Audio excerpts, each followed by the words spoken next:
सर्वेभ्यो नमो नमः। इदानीम् अस्मिन् समूहे ये समुपस्थिताः सन्ति संस्कृतछात्राः जिज्ञासवः संस्कृतप्रेमिणः तेभ्यो सर्वेभ्यो मदीयं नमो नमः। प्रिय छात्रों, रसगंगाधर के इस पाठ में आज भाव संधि का विवेचन हम आरंभ करते हैं। कल तक भाव शांति भावोदय हो गया था। अब ये भाव संधि की स्थिति है जहाँ दो भाव एक साथ उपस्थित होते हैं, या ऐसा कहिए कि दो भावों की प्रतीति जब सहृदयों को एक साथ होती है तो ये कहलाता है भाव संधि। इसकी परिभाषा करते हुए आचार्य लिखते हैं कि भाव संधि रण्योन्य अनभिभूतयोः अन्योन्याभिभवन योग्ययोः समानाधिकरण्यम। तात्पर्य यह है कि जब दो ऐसे भाव जो परस्पर एक दूसरे को अभिभूत करने की क्षमता रखते हैं, लेकिन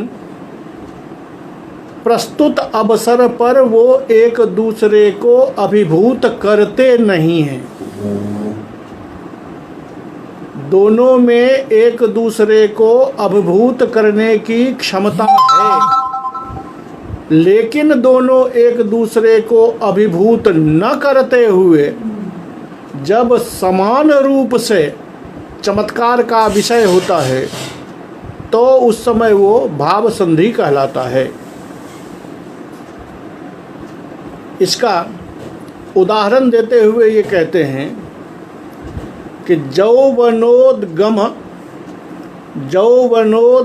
नितांत संकिता शील सौर्ज बल कांति लोभिता संकुचंति विकसंति राघवे जानकी नयन नीरजश्रियः।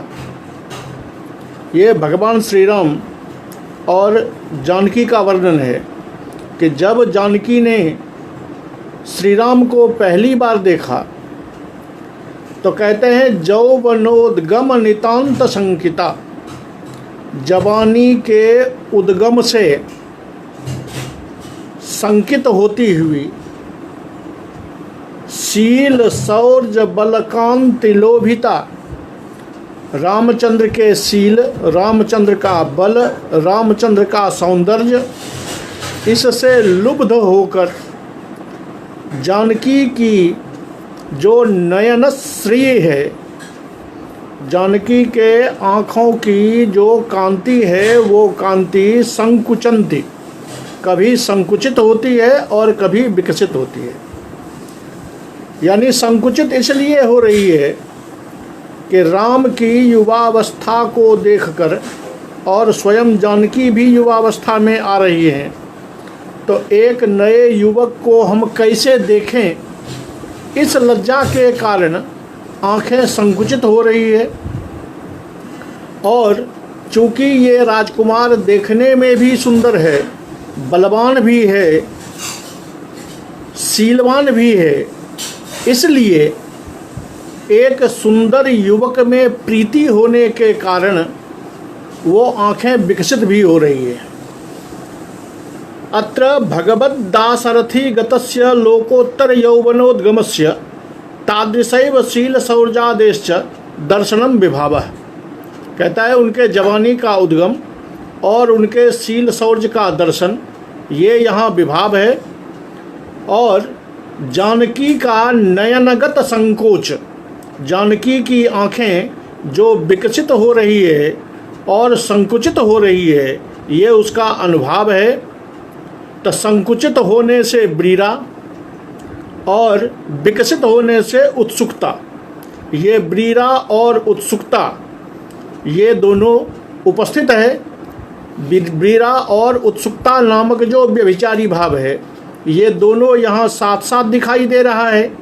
सहृदयों के हृदय में जानकी की ब्रीरा और उत्सुकता दोनों साथ साथ होने के कारण ये संधि कहलाता है। दो भावों की यहाँ संधि है।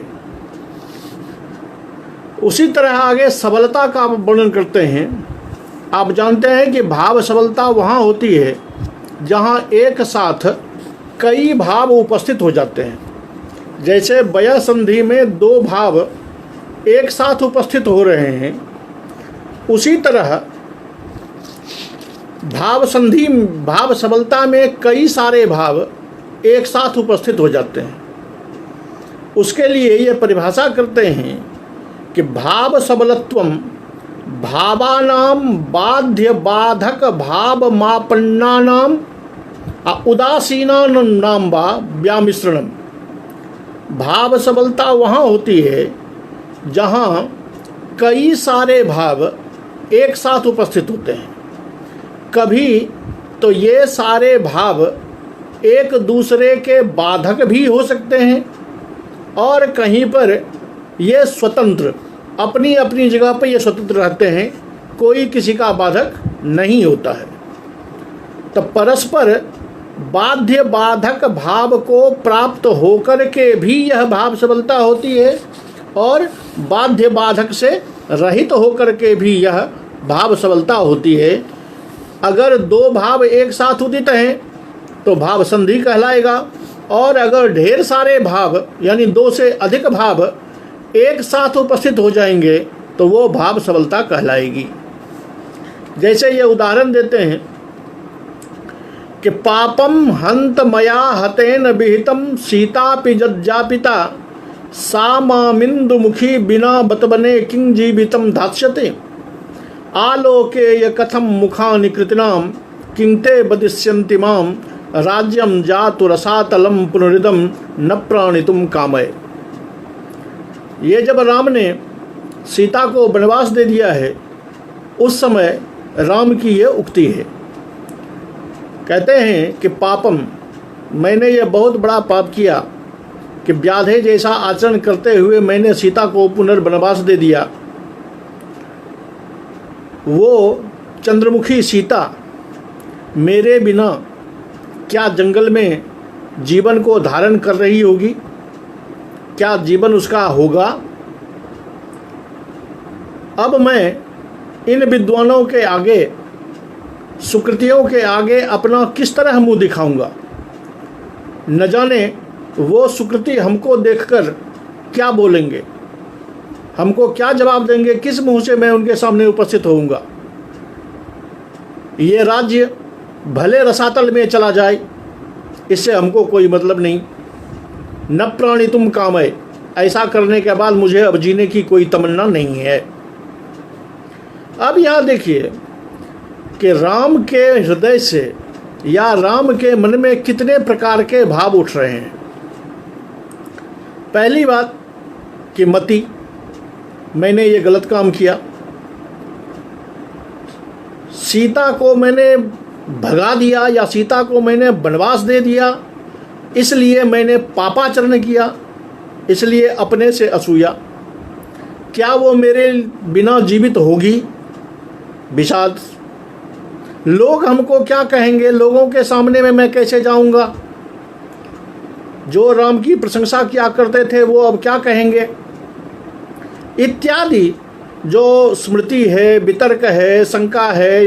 अब बाद में कि ये राज्य भले समाप्त हो जाए, मैं अब जीना नहीं चाहता, ये संसार मेरे लिए बेकार हो गया, ये निर्वेद, ये सारे के सारे भाव एक साथ दिखाई दे रहे हैं और इसलिए यहाँ पर भाव सबलता कहलाती है। इस भाव संधि और भाव सबलता को दिखाने के बाद कुछ विशेष तर्क हैं जो अन्य आचार्यों ने नहीं उठाए थे। पंडित राज ने उस तर्क को उठाकर उसका समुचित समाधान प्रस्तुत करने का प्रयास किया है। एक तो पहली बात कि ये काव्य प्रकाश के टीकाकार से बात करते हैं कि काव्य प्रकाश टीकाकारे दत्तम कि उत्तरोत्तरेण भावेन पूर्व पूर्व भावोपमर्द सबलता मित्यभिधीयते तन्न। काव्य प्रकाश के टीकाकार को ही ये बताते हैं कि जो क्रमशः पूर्व पूर्व भाव आता है तो पहला भाव शांत हो जाता है, अगला भाव आगे आ जाता है। उसके लिए ये कह रहे हैं कि पूर्व पूर्व भावोपमर्दः, उत्तरोत्तर भाव ज्यों ज्यों आता जाता है वैसे वैसे पूर्व पूर्व भाव जो हैं उपमर्दित होते चले जाते हैं, शांत होते चले जाते हैं। इसलिए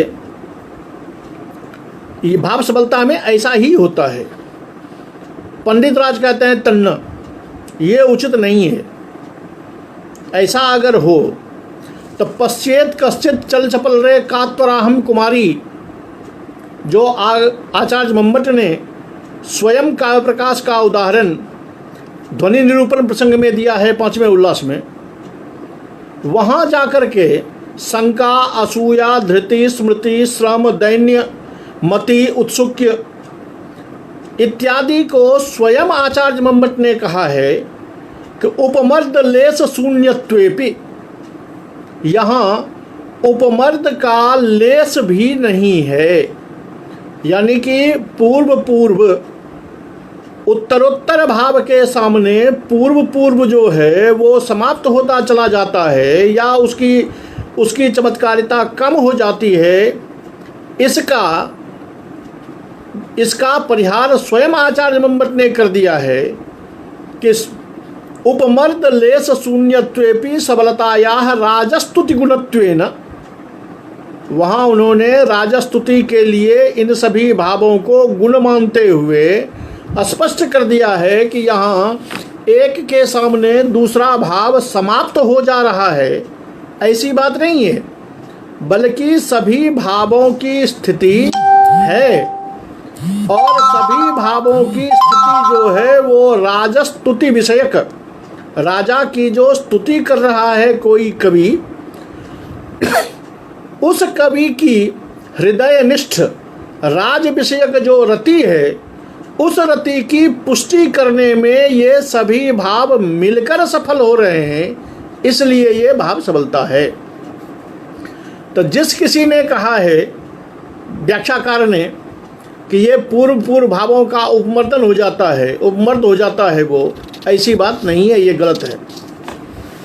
हाँ, इसके बाद इनकी शंका थोड़ी और आगे बढ़ती है कि जब एक भाव का उदय हुआ उसके बाद ही दूसरा भाव आएगा, तो दूसरे भाव की उत्पत्ति जब होगी, क्योंकि सभी भावों के विवेचन में आपने चित्तवृत्त्यात्मक स्थिति बताई है, तो दूसरे भाव की चित्तवृत्त्यात्मक स्थिति जब होगी तो पहले वाले भाव की जो चित्तवृत्त्यात्मक स्थिति थी उसका समाप्त होना लाजमी है, क्योंकि एक कालावच्छेदेन एक ही चित्तवृत्ति उभय भाव संबलित हो, ये कहना थोड़ा संभव नहीं होता है। या ऐसे कैसे होगा कि एक साथ में ही दो चित्तवृत्त्यात्मक भाव रहेगा साथ साथ, या दो भाव से संबलित चित्तवृत्ति एक साथ रहेगी, ये कैसे होगा? इसके लिए ये कहते हैं कि देखिए, स्वोत्तर विशेष गुणेन स्व उत्तर विशेष गुणेन जायमानस्तु नसो न व्यंग्यः नवोपमर्द पदवाच्य नापि चमत्कारी। ये पूर्व पक्षी का तर्क है न्याय शास्त्र का कि एक भाव से संबलित, एक भाव से युक्त या जब चित्तवृत्ति होगी और दूसरी जब आएगी तो पहले का वहाँ से हटना, पहले का वहाँ से नाश होना तय है, तभी दूसरा आएगा। इसलिए वो कहते हैं कि स्वोत्तर विशेषण गुणे विशेष गुणे न, जब दूसरा भाव आ रहा है तो पहला जो है उस पहले का नाश हो जाएगा। यानी जब दूसरे का व्यंग्य होगा तो फिर पहले का व्यंग्य नहीं होगा। तो पहले के व्यंग्य का नाश हो जाना, व्यंग्य का समाप्त हो जाना, या तो उसको आप नाश कहिए, या कहिए कि उसका व्यंग्य नहीं हो रहा है, या कहिए कि उपमर्दवाचक वाच्य है, या कहिए कि वो चमत्कारकारी नहीं है। तो ऐसी परिस्थिति में ये भाव सबलता कैसे होगी, उसको ये बताते हैं कि देखिए, नारिकेल जल क्षीर सीता कदली मिश्रणे विलक्षणो जथा स्वादो भावानाम संगतौ तथा। कहते हैं कि जैसे नारियल का पानी, चीनी, केला इत्यादि को अगर एक साथ मिश्रित कर दीजिए, तो पहले आपने पानी लिया, उसके बाद चीनी डाली, उसके बाद केले को मथ के मिलाया, तब सबको मिलाया आपने, तो ये क्रमशः हुआ तो नारियल का पानी का स्वाद आया, उसके बाद उसमें चीनी डाला गया है, उसके बाद केला डाला गया है। तो क्या कहेंगे कि दूसरा स्वाद आने से पहले स्वाद का विनाश हो गया। ये सभी मिलकर, याद रहे कि दूसरा स्वाद आने पर पहले का स्वाद समाप्त हो जाता है, ये कहना उचित नहीं है। जैसे यहाँ नारियल का पानी, चीनी और केले का जो मर्दन है, ये सभी मिलकर एक नया स्वाद उत्पन्न कर देता है, उसी तरह भाव सबलता में भी अनेक प्रकार के भाव एक जगह मिश्रित होकर एक नई आस्वादता, एक नया प्रकार उत्पन्न कर देता है। इसी को ये कहते हैं कि जो एते भाव शांति उदय संधि सबलता दया ध्वन्य उदाहरिता तेपि भावध्वन्य एव। तो जब वो नया स्वाद उत्पन्न कर देता है, तो उसी तरह भाव सबलता में भी सभी मिलकर के नया स्वाद उत्पन्न कर देते हैं। जो आपकी शंका थी कि पहला आने के दूसरा आने से आते आते पहला समाप्त हो जाएगा, तो ठीक है कि जिस समय दूसरे का व्यंग्य होगा उस समय पहला व्यंग्य नहीं होगा, लेकिन दूसरा व्यंग्य जो आएगा उसका पहले वाले व्यंग्य से स्पर्श रहता ही है। जैसे कि चीनी मिला देने के बाद और दूसरे रस मिला देने के बाद पहला रस समाप्त नहीं हो जाता है, बल्कि पहले रस की भी स्थिति रहती ही है। हाँ, सभी मिलकर एक नया चीज उत्पन्न कर देता है। इसीलिए भाव शांत्यादि जो हैं, इन सभी को भी भावध्वनि के तौर पर ही कहा गया है। विद्यमानतया चर्व्यमानेष्विव उत्पत्त्यवच्छिन्नत्व विनश्यत अवस्थत्व संधीयमानत्व परस्पर समानाधिकरणत्वैः प्रकारैः चर्व्यमानेषु भावेषु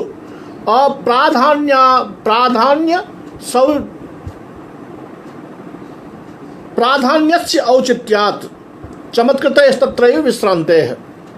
कहते हैं चाहे भाव संधि है या भाव सबलता है, इसमें जिस समय एक दूसरे की उत्पत्ति हो रही है उसी समय पहले के विनाश हो रहा है, यानी पहला का जो व्यंग्य है वो शांत हो रहा है।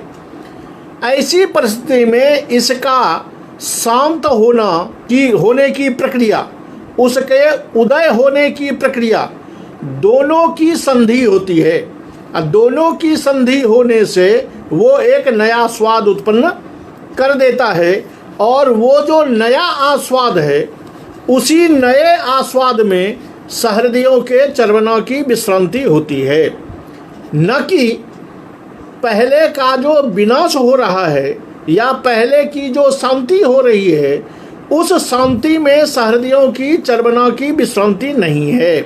सहृदयों का आस्वाद उसकी विश्रांति में नहीं है, बल्कि उन सभी का जो सम्मिश्रण है, उस सम्मिश्रण में उसकी विश्रांति होती है, इसलिए यह सबलता होता है।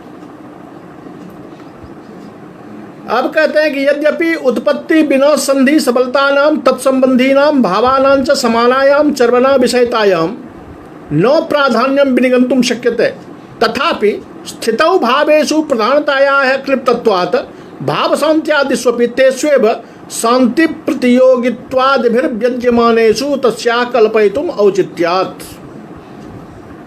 कहते हैं कि जब भाव संधि हो रही है या भाव सबलता हो रहा है या भाव शांति हो रही है, इन सब में उन भावों का जो जो चर्व्यमान विषयता को प्राप्त हो रहे हैं, अब वहाँ सोचना ये पड़ेगा कि किसका प्राधान्य हो रहा है और किसका अप्राधान्य हो रहा है।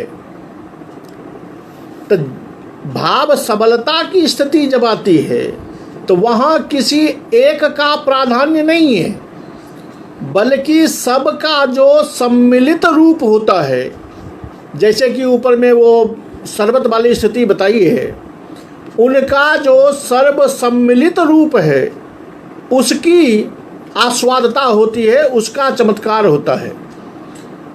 उसी तरह भाव शांत्यादि में एक भाव जिसकी शांति हो रही है, इसका मतलब है वो भाव पहले था जिसकी शांति हो रही है, तो उस शांति में किसकी अभिव्यंजना हो रही है?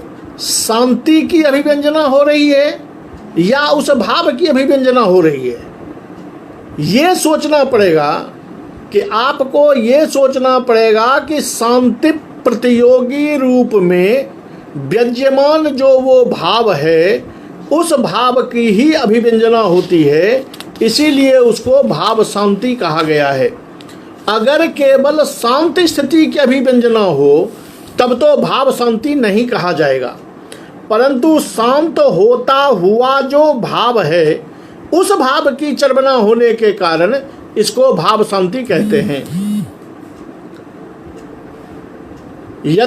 किंच यदि भाव शांत्यादो भावो न प्रधानम किंतु तदुपसर्जनक शांत्यादिरेवेत्यभ्युपेयेते तदा व्यज्यमान भावेषु अभिहित तत्प्रसमादिषु काव्येषु भाव प्रसमादि ध्वनित्वम न स्यात्।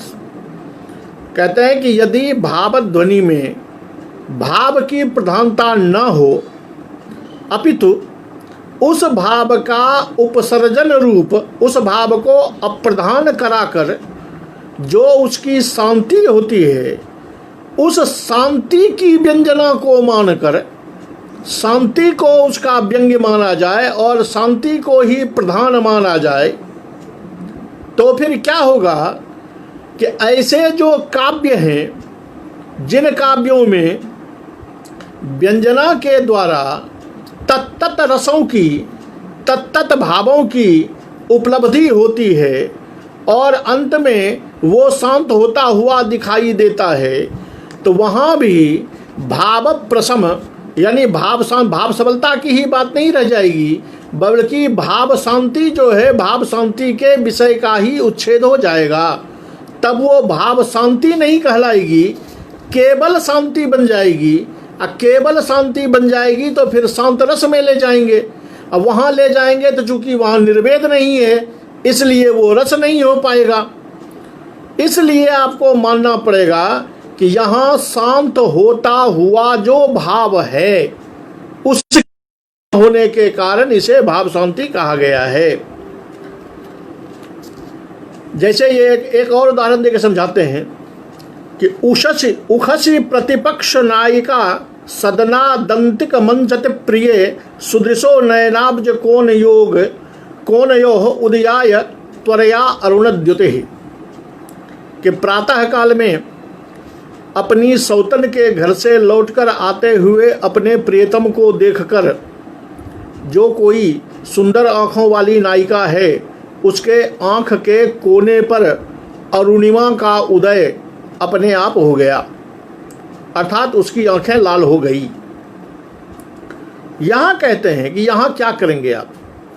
यहाँ स्पष्ट है कि अरुणिमा उदयाय, अरुणिमा का उदय हुआ, उसके आंख के कोने लाल हो गए। अत्र उत्पूर्वक इण इतिना भावोदयस्य वाच्यतयैव प्रत्यायनात्। कहते हैं, पूर्व पक्षी का तर्क देते हैं कि यहाँ उदयाय में इण धातु जो है, उस इण धातु के द्वारा जो उदय होना कहा गया है, उसी से अमर्ष का ज्ञान होता है, हल्के क्रोध का ज्ञान होता है।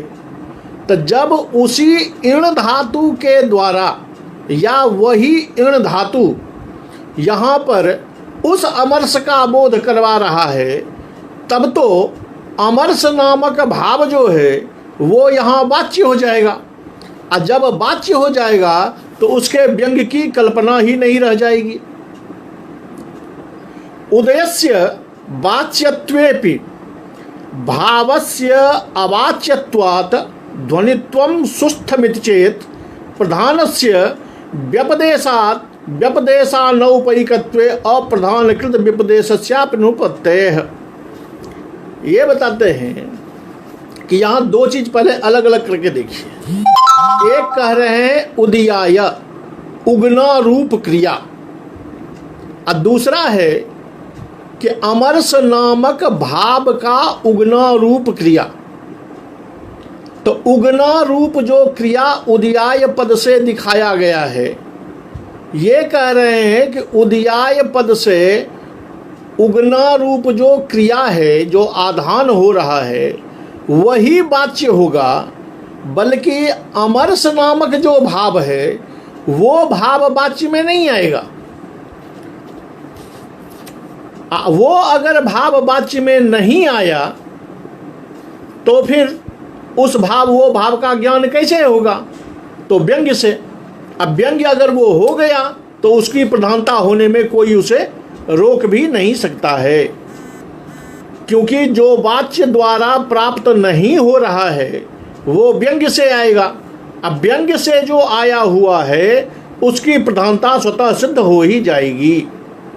इसलिए आप ये समझिए कि उदयाय पद से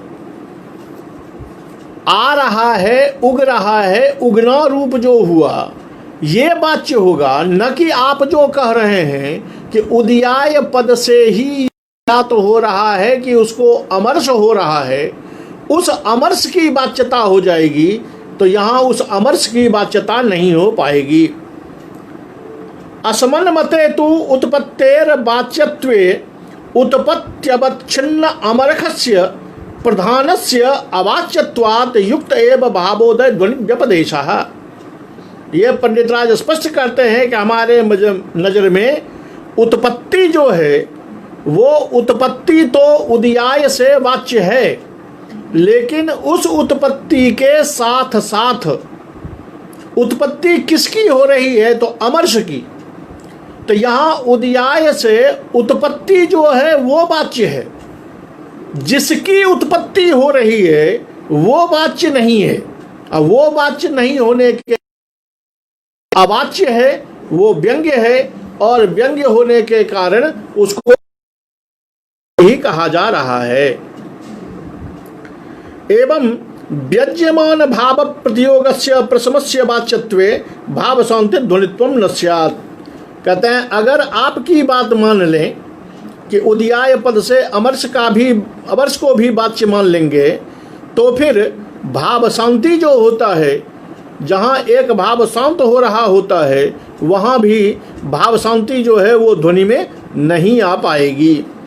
जैसे क्षमलैक पदयो पतित पतति प्रिय सेमु सरोज नयना नयनारुण कांतयः।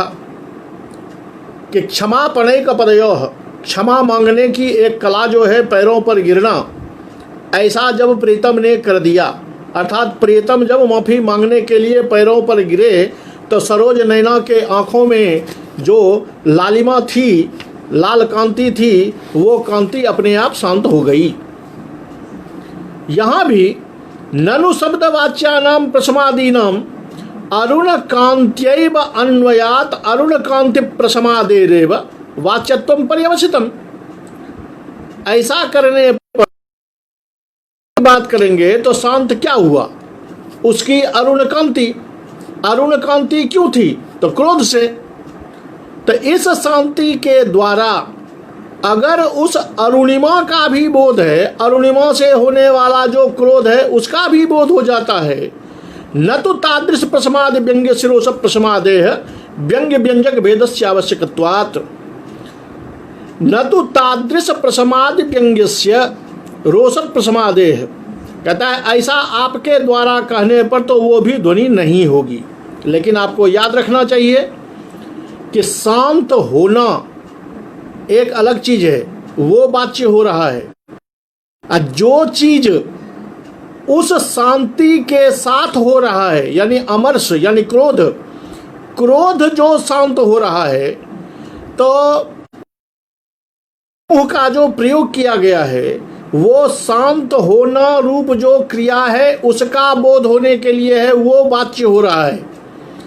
तत्कालावच्छिन्न या उसी के साथ साथ जो क्रोध शांत हो रहा है उस क्रोध की वाच्यता वहां नहीं होगी, क्योंकि याद रहे कि वाच्य और व्यंग्य दोनों का भेद होना आवश्यक होता है, दोनों एक साथ नहीं है। पुनः एक शंका कहते हैं कि न च आरुण्य व्यंग्य रोषस्यैव वाच्यभूत प्रसमाद्यन्वय इति वाच्यम। कहते हैं देखिए कि आरुण्य रूप व्यंग्य, अरुणिमा की शांति हो गई, तो वो अरुणिमा जो है वो अरुणिमा का कारण, लाल होने का कारण है रोष, और वो अरुणिमा तो रोष की ही शांति मानी जाएगी। जब शांत हो रही है अरुणिमा और अरुणिमा आई है क्रोध से, तो उसके साथ साथ उस क्रोध की भी शांति हो जाएगी। ऐसा मानने पर भावध्वनि जो है वो भावध्वनि नहीं रह जाएगा, बल्कि केवल भाव आएगा ही नहीं, केवल शांति रह जाएगी। कहते हैं देखिए इति न वाच्यम, ऐसा नहीं कहना चाहिए। वाच्य व्यंग्य प्रतीत्योः आनुपूर्व्येन सिद्धतया, क्योंकि वाच्य और व्यंग्य में जो प्रतीति होती है वो आनुपूर्वी होता है, यानी पहले वाच्य प्रतीति होती है उसके बाद व्यंग्य की प्रतीति होती है।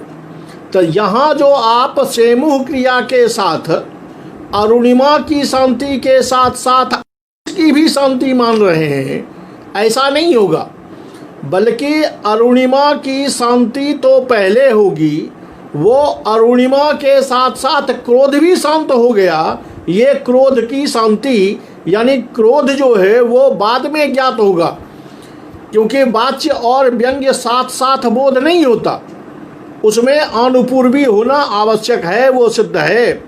वाच्यान्वय बोध वेलायाम वाच्य ही सह व्यंग्यस्य अन्वयानुपत्ति। वाच्य में जिस समय वाच्य का अन्वय होता है, जिस समय वाच्य का आस्वाद होता है, उस बेला में, उस स्थिति में या उस क्षण व्यंग्य का आस्वाद, व्यंग्य का ज्ञान नहीं होता है। अथवा अन्यथा सुदृशो नयनाब्ज कोणयोः इत्यस्याम न स्यात्। अगर ऐसा साथ साथ होने लगे, दिया गया था कि सुदृशो नयनाब्ज कोणयो अमर्ष के उदाहरण में, वहां भी वो अमर्ष नहीं होगा।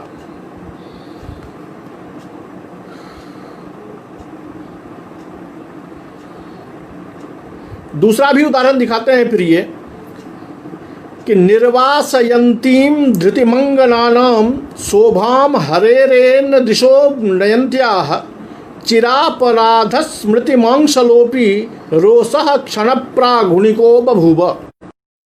ये उदाहरण दिखाते हैं कि अंगनानाम धृतिम निर्वासयन्ती, भगवान श्री कृष्ण को देख करके जो गोपांगनाओं की स्थिति है कि अंगनाओं के धैर्य का निर्वासन करती हुई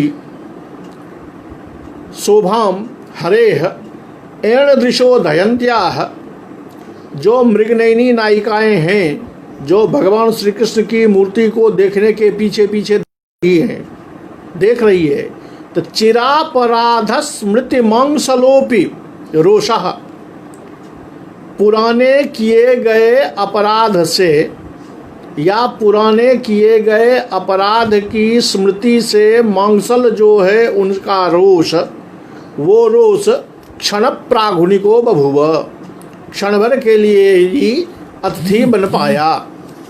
तात्पर्य ये कि जो कोई माननीय नायिका क्रोध करके बैठी हुई है, उसने जब इस नायक के स्वरूप को देखा तो स्वरूप को देखते ही पूर्वकृत अपराध के स्मरण से जो उसका रोष था वो उसकी आँखों में क्षण भर के लिए ही अतिथि बन पाया। तो क्षण भर के लिए बन पाया, इसका मतलब तुरंत वो समाप्त। इत्यादौ अपि भाव प्रस्मद्वन्त्वा प्रत्ययः, भावस्य वाच्यत्वेपि प्रधानस्य तत्प्रशमस्य व्यंग्यत्वात्। कहते हैं कि आपकी पद्धति से अगर चला जाए तो यहाँ क्षण प्राघुनिको बभूव, यहाँ भी भाव शांति हो जाएगी, क्योंकि प्राघुनिक के साथ साथ जो उसका गुस्सा है वो गुस्सा शांत हो गया। उस गुस्से की शांति के लिए भावध्वनि स्पष्ट हो जाएगी, गुस्सा रूप जो भाव है उस भाव की शांति हो गई।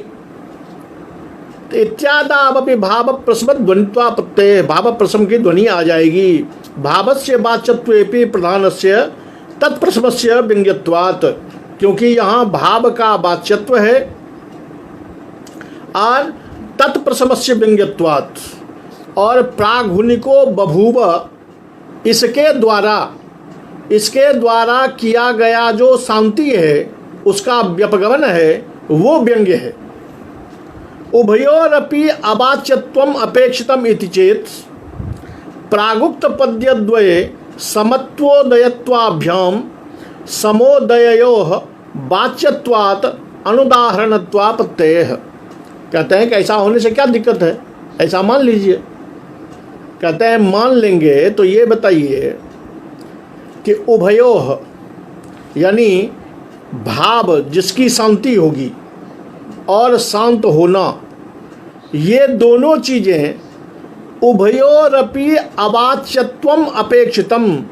अगर आप कहेंगे कि भाव शांत्यादि में दोनों की अवाच्यत्व होना, दोनों का अवाचक होना, दोनों का व्यंग्य होना अपेक्षित है, तो प्रागुक्त पद्ये समत्वोदयत्वाभ्याम, एक का सम और कहीं उदय, इसकी वाच्यता होने के कारण, क्योंकि एक उदाहरण दिया था उसमें सेमुह पद का प्रयोग हुआ था, एक में उदयत पद का प्रयोग हुआ था। कहते हैं ऐसा होने से तो फिर आपके कथनानुसार वो दोनों भी ध्वनि का उदाहरण नहीं रह जाएगा। यानी आप जहाँ पर आपके कथनानुसार ही जो एक क्रिया के साथ उदय के साथ साथ आप उस भाव का के भी उदय को वाच्य बना रहे हैं, शांत के साथ साथ उसको भी शांत बना रहे हैं, तो फिर ऐसे में जहाँ प्राघुनिको बभूव कहा गया है यहाँ तो वाच्य नहीं है शांत। यहाँ आप क्या करेंगे, यहाँ अगर मान लेंगे तो पिछले वाला जो दोनों उदाहरण है उसके आपके अनुसार वो दोनों भी उदाहरण नहीं बन पाएगा। जबकि होना ये चाहिए कि अगर सेमुह पद का प्रयोग हुआ है तो उसमें केवल शांत होना रूप जो क्रिया है वो वाच्य है, उसके साथ जिस भाव की शांति हो रही है उस भाव की वाच्यता नहीं होगी, बल्कि उस भाव की व्यंग्यता होगी और प्रधान होने के कारण उसको भाव शांति कहा जाएगा।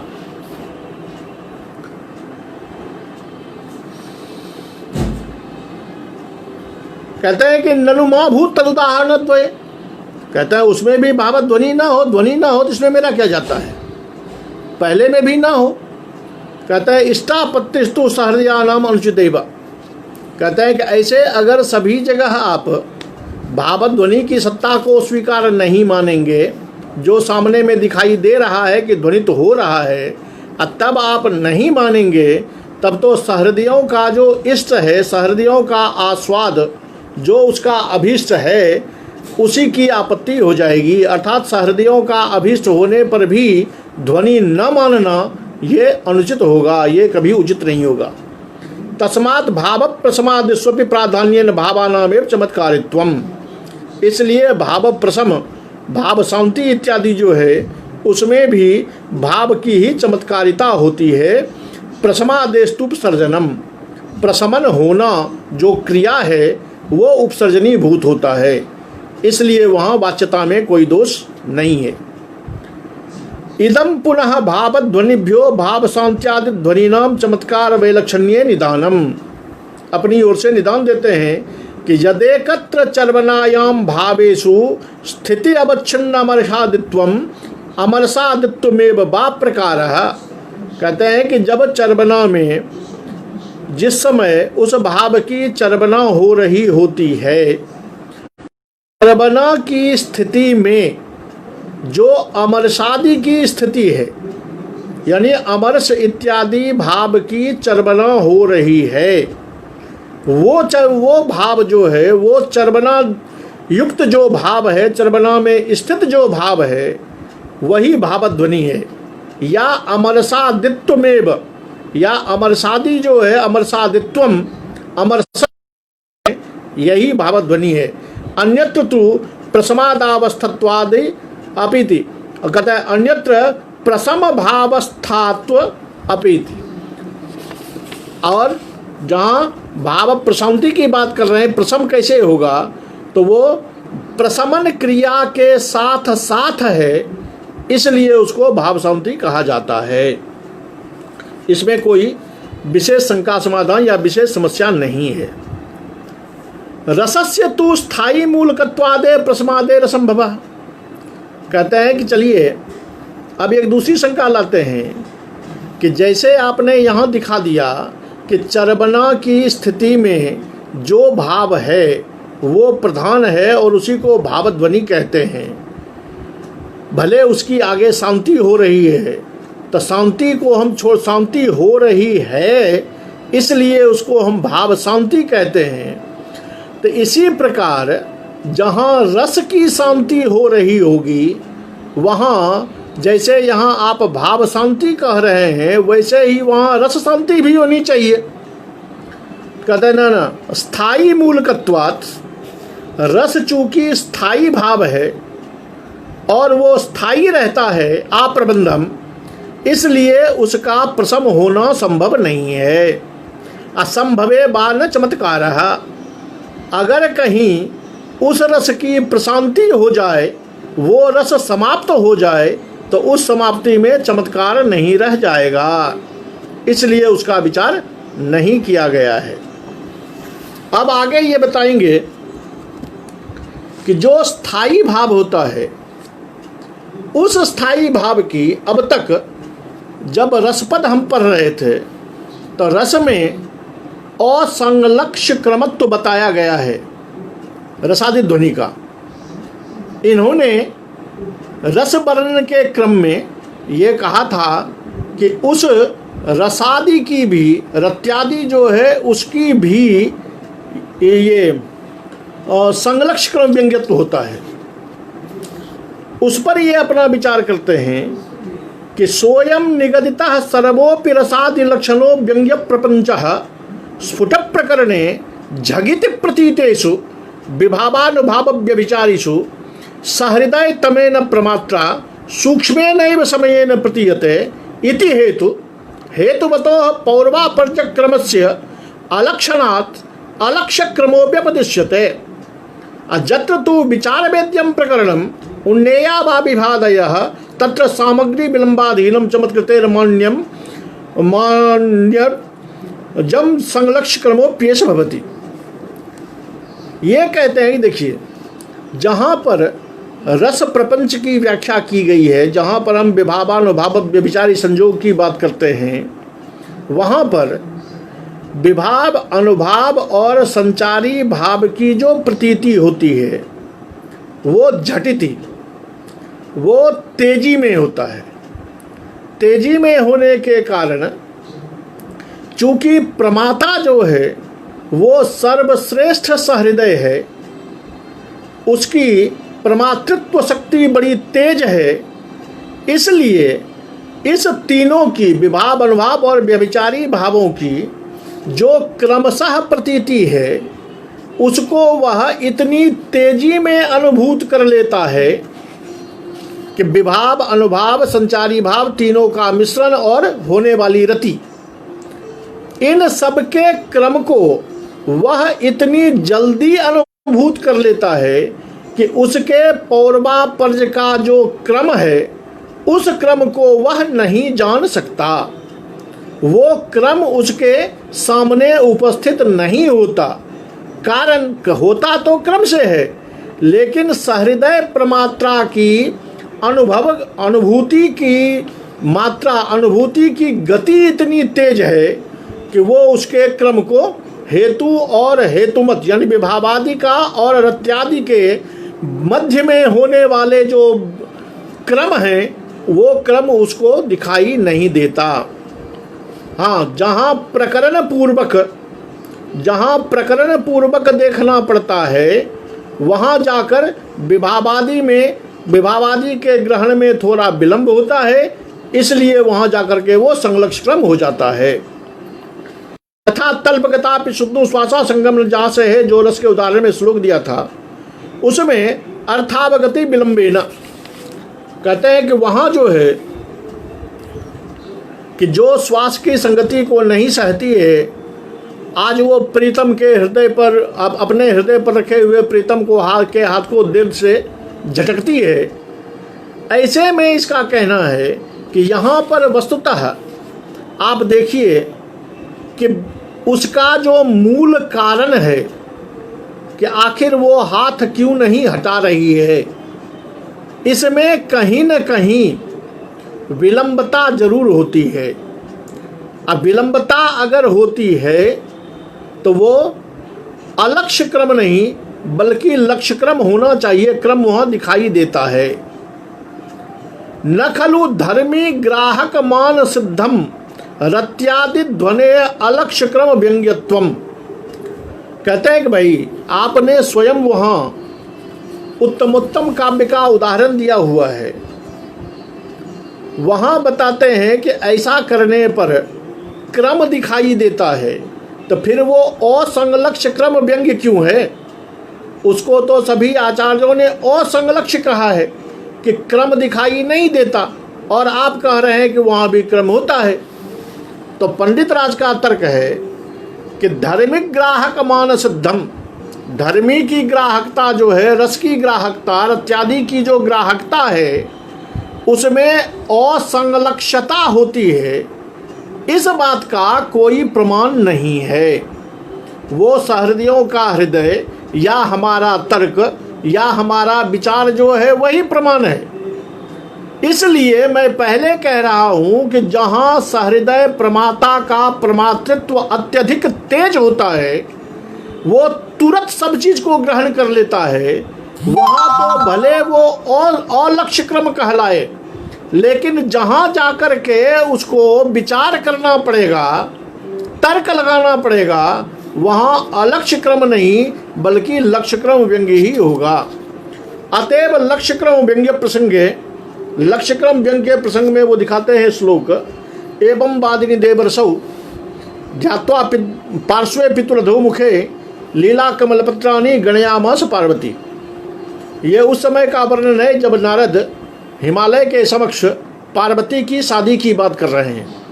उस समय जो पार्वती वहाँ उपस्थित है तो वो अपने शादी की बात सुनकर स्वभावतः लज्जा होने के कारण अपना मुंह फेर लेती है, और ये दिखाने के लिए कि मैं आपकी बात नहीं सुनती हूँ या नहीं सुना हमने, तो अपने हाथ में जो लीला कमल है उसके पत्ते गिनना शुरू कर देती है। लीला कमल पत्राणि गणयामास पार्वती।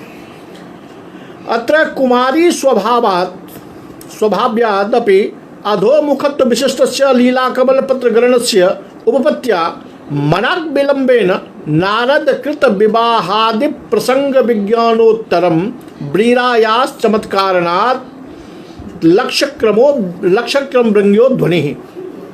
यहाँ कहते हैं कि कुमारी के स्वभाव को देखते हुए कौमार्य में जो विवाह का प्रस्ताव सुनकर लज्जा होती है, उसके कारण मुख का नीचा कर लेना और चुपचाप कमल पत्र को गिनना, इस कमल पत्र के गिनने से जो पार्वती के हृदय में होने वाली लज्जा का ज्ञान होता है, वो नारद द्वारा विवाह प्रस्ताव को उपस्थापित करने के बाद होता है। जब ये ज्ञान हुआ कि नारद ने विवाह का प्रस्ताव उपस्थापित किया, उस विवाह प्रस्ताव को सुनकर एक कुंवारी नई लड़की होने के कारण उसके मन में लज्जा हुई। तो ये क्रम जो है, ये क्रम आप देख लीजिए, कहते हैं ये क्रम तो होता ही है, इसलिए ये लक्ष्य क्रम ध्वनि है। इति प्राहु आनंदवर्धनाचार्य, ये आनंदवर्धन ने भी कहा है। रस भावादिरर्थो ध्वन्यमान एव नो वाच्य तथापि नो सर्वो अलक्ष्य क्रमस्य विषयः। इसी बात को ध्वन्यालोक के विशिष्ट टीकाकार श्रीमान अभिनव गुप्त ने भी कहा है कि यद्यपि रस भाव इत्यादि अर्थ जो हैं वो ध्वन्यमान हैं, ये वाच्य नहीं है, लेकिन फिर भी सभी अलक्ष्य क्रम ही हों, ये आवश्यक नहीं है। इति अभिनवगुप्त पादाचार्याः। यद्ययं रसादिः संलक्ष्य क्रमस्य विषयः स्यात् अनुरणन भेद गणन प्रस्तावे अर्थशक्ति मूल से द्वादश भेदाः। ये बताते हैं कि यदि ये रसादि संलक्ष्य क्रम का विषय है, तो अनुरणन भेद गणन प्रस्ताव में अर्थशक्ति मूलक के जो 12 भेद दिखाए गए हैं, तेनायम द्वादशात्मका है, यह मम्मट की उक्ति है। कथम संगच्छते, कहते हैं कि भाई अगर आप कहोगे कि ये सभी संलक्ष्य क्रम में आते हैं, तो फिर ध्वनि की अनुरणन भेद रूप में अर्थशक्ति मूलक व्यंजना में जो उन्होंने संलक्ष्य क्रम का भेद गिना हुआ है, वहाँ जाकर के है तो ध्वनि का रनन रूप। तो रनन रूप में मम्मटोक्ति जो है कि तेनायम द्वादशात्मकः, इस तरह ये 12 भेद होते हैं, या वस्तु अलंकार का द्वैविध्य होने के कारण स्वतः संभवी कभी प्रौढ़ोक्ति निष्पन्न और कभी निबद्ध वक्तृ प्रौढ़ोक्ति होने के कारण उपाधि भेद से ये कहीं वो 12 के बाद 6 और जो 18 भेद हो जाते हैं। तो रसादे रपि अभिव्यंजनात् अष्टादशत्व प्रसंगात, कहते हैं इस क्रम में ये 18 भेद जो उन्होंने गिनाए हैं, उस 18 भेद में तो रस की प्रतीति नहीं होती है, ये बात तो नहीं है। कभी निबद्ध प्रौढ़ोक्ति जो है, या स्वतः संभवी जो है, या कभी निबद्ध वक्तृ प्रौढ़ोक्ति जो है, वहाँ अगर रसादि की अभिव्यंजना होती है, तो फिर वो अलक्ष्य क्रम व्यंग्य हुआ कि संलक्ष्य क्रम व्यंग्य हुआ। जैसे वहाँ संलक्ष्य क्रम व्यंग्य के भेद उन्होंने अनुरणन रूप में ही गिना है, तो इसका मतलब है कि अनुरणन जो है वो भी लक्ष्य क्रम होता है। तो जब वो लक्ष्य क्रम होता है, तो फिर रसादी को जो अलक्ष्य क्रम आप कह रहे हैं, वो अलक्ष्य क्रम कैसे हो जाएगा? वो भी लक्ष्य क्रम होगा। हाँ, अंतर इतना होगा कि वहाँ पर रसादी में सहृदयों को वो क्रम दिखाई नहीं देता, और इधर आकर के जब स्वतः संबंधी कभी प्रौढ़ोक्ति आदि भेद करते हैं, तो वहाँ आकर के वो भेद दिखाई दे जाता है। प्रकटेर विभावानुभाव व्यभिचारी भी लक्ष्य क्रमतयैव व्यज्यमानोरत्यादि स्थायी भावो रसी भवति। कहते हैं यह भी स्पष्ट है कि जहाँ विभाव अनुभाव और व्यभिचारी भाव ये स्पष्ट हों, लेकिन तीनों के मिलने का क्रम जो है वो अलक्ष्य हो, इस तरह से विद्यमान होकर के रत्यादि जो है वो रस होता है। नौ संलक्ष्य क्रमतया, जब संलक्ष्य क्रम अलग अलग सबका दर्शन हो जाए, अलग अलग सब दिखाई पड़े या क्रम का ज्ञान हो जाए, तब रसादि का ज्ञान नहीं होता। रसी भावो ही नाम जगित जायमान अलौकिक चमत्कार विषय स्थायित्वम। कहते हैं रस नाम ही इसीलिए दिया गया है कि तीनों के मिश्रण का इतना झटिति ज्ञान हो जाता है, इतनी तेजी में ज्ञान होता है, और उस तेजी के साथ जो अलौकिक चमत्कार का विषयभूत रत्यादि होता है उसको रस कहते हैं। संलक्ष्य क्रमतया व्यस्तु वस्तु मात्र तयैव नो रसादित्वम। जब सबका क्रम स्पष्टतया दिखाई दे जाए और क्रम देखने के बाद उसके जोड़ने की अवस्था आए तो वो वस्तु मात्र रह जाता है, वो रस नहीं होता है। इसलिए तदुक्ति नाम वर्णनम न विरोधः, इसलिए उन आचार्यों के कथन में भी कोई विरोध नहीं है, अलक्ष्य क्रम संलक्ष्य क्रम में भी कोई भेद नहीं है। उपपत्तिस्पर्थेस्मिन् विचारणीया, हाँ स्पष्टता ये है, विचारणीय बात ये होती है कि आप उसको किस प्रकार से अलक्ष्य और संलक्ष्य स्वीकार करते हो।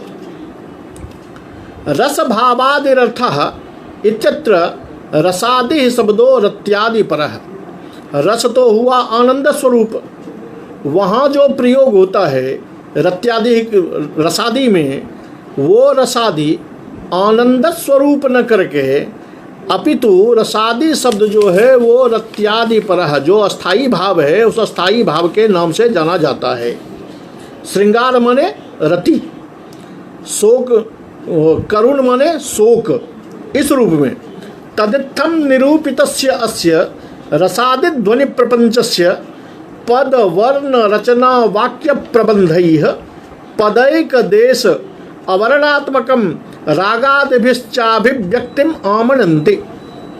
इस रत्यादि का कहते हैं कि ये जो प्रदर्शित हुआ है रसादि ध्वनि प्रपंच, ये जैसा कि ध्वन्यालोक का नहीं बताया था कि पद व्यंग्य होता है, वर्ण से होता है, रचना से होती है, उसी को गिना रहे हैं कि पद वर्ण रचना वाक्य प्रबंध इत्यादि के भेद से रागादिभिश्चा, रागादियों के द्वारा भी उस रस की, उस रति की अभिव्यक्ति को स्वीकार करते हैं पुराने लोग।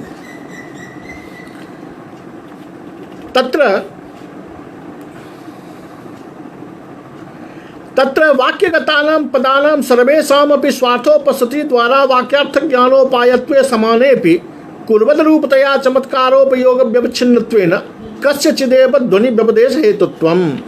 कहते हैं कि देखिए कि पद है, वर्ण को मिलके पद बना, पद को मिलाकर के वाक्य बना। तो जब वाक्य का अर्थ ग्रहण होता है और वाक्य से ध्वनि रस इत्यादि आता है तो फिर वर्णगत, पदगत और वाक्यगत ये कहने से क्या मतलब है, क्योंकि सबकी जब समष्टि हो जाती है वाक्य से रस की प्रतीति होती है, और जिस समय रस की प्रतीति हो रही होती है उस समय तो न पद का अलग ज्ञान नहीं होता, वर्ण का अलग ज्ञान नहीं होता, तो फिर पदध्वनि और वर्ण ध्वनि, रचना ध्वनि, ये कहने का क्या मतलब।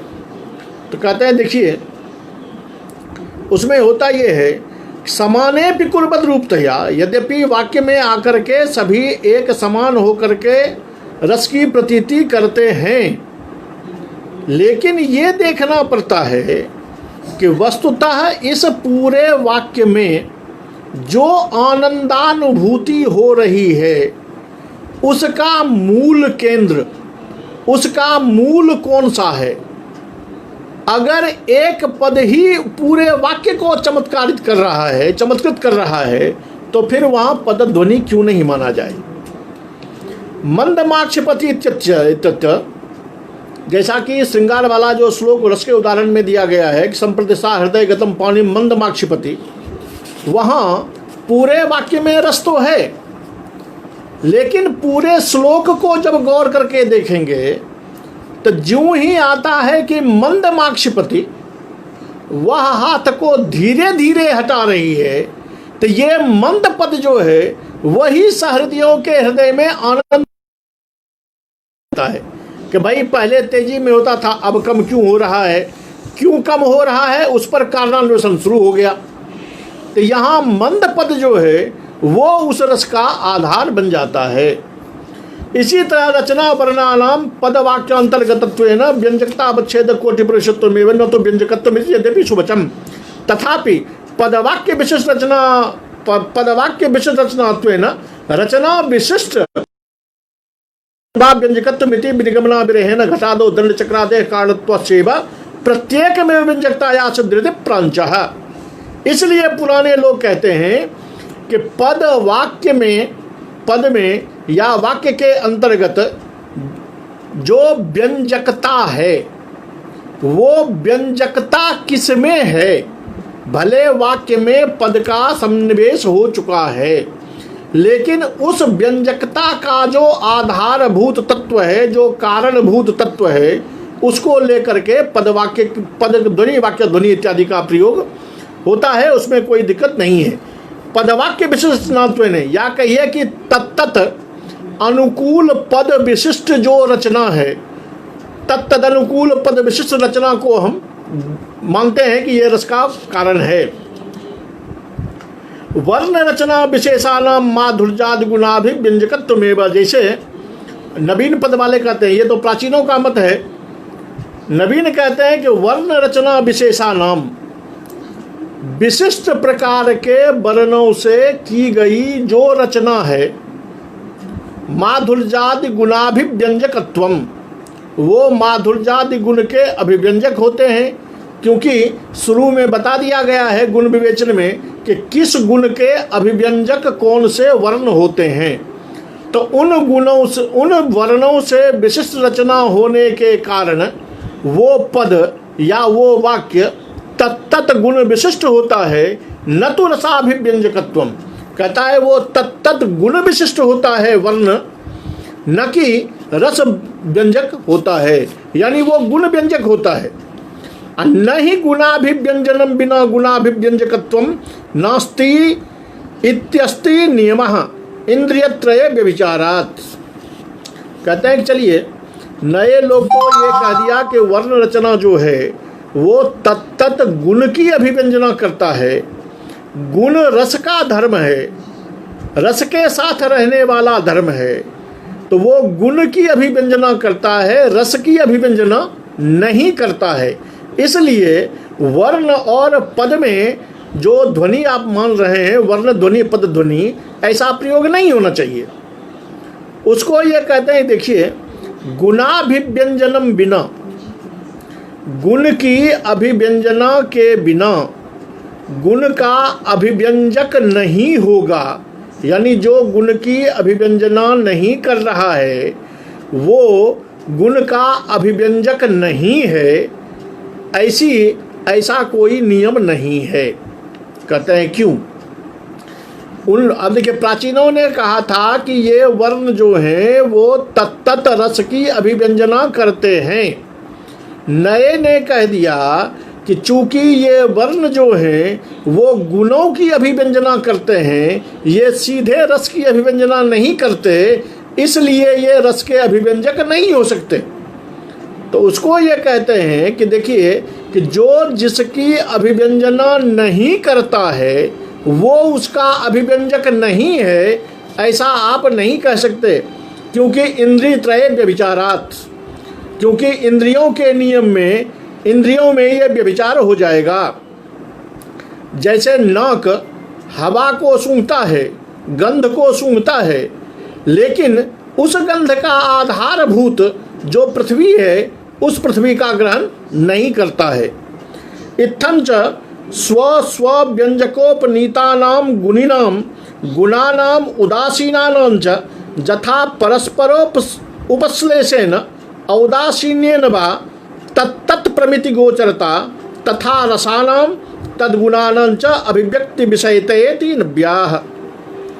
इसलिए ये कहते हैं कि जैसे अपने व्यंजकों के द्वारा उपनीत जो गुणी है, रस है, उसमें गुणानाम उदासीनानाम, जैसे रस की स्थिति में गुणों की उदासीनता होने पर भी परस्पर आश्लेषण कहते हैं, गुण रस के साथ गुण है, तो गुण की अभिव्यंजना होने के कारण वो रस का भी अभिव्यंजक हो जाता है। ऐसा कहिए कि वर्ण पद इत्यादि जो हैं वो गुणों की अभिव्यंजना करते हैं और गुण जो है वो रस के साथ सर्वदा रहते हैं, इसलिए वो वर्ण पद गुण के साथ साथ रस का भी अभिव्यंजक कहलाते हैं।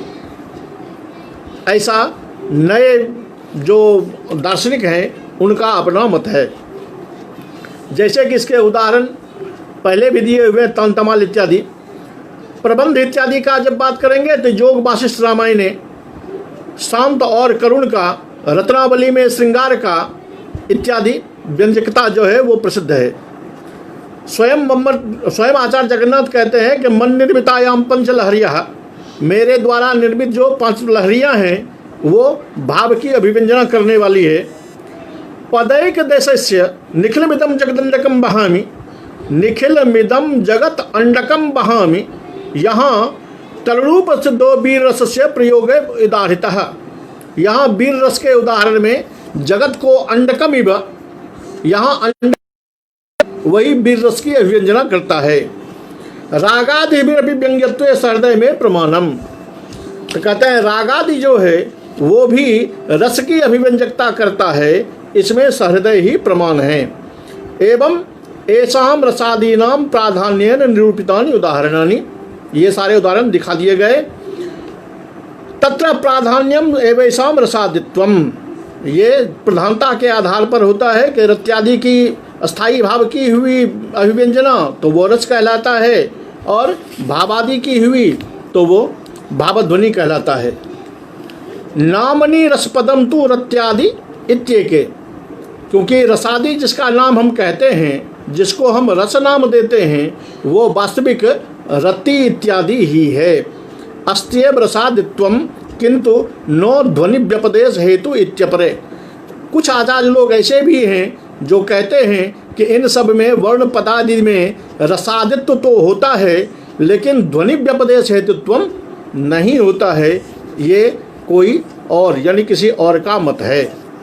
इस तरह रसगंगाधर कार की ये व्याख्या पूरी होती है और आप सभी का इस संस्कृत भारतम के चैनल, संस्कृत भारतम चैनल के जो संयोजक हैं प्रोफेसर मदन मोहन झा जी, उनका, सभी छात्रों का और सभी सहृदयों का मैं हृदय से आभारी हूँ कि आप सभी के सहयोग से, आप सभी की सदैता सहृदयता के सहयोग से आज यहाँ आकर रसगंगाधर प्रथम आनन का यह पाठ समाप्त होता है। इसलिए आप सभी बहुत बहुत बधाई के पात्र हैं, जिन्होंने रोज़ निश्चित समय पर उपस्थित होकर हमारे उत्साह को बढ़ाया और इस पाठ को पूरा करने में अपनी सहभागिता दी। अतः सर्वेभ्यो धन्यवाद ज्ञापन पुरस्सरम हार्दिकम मन नमो नमः।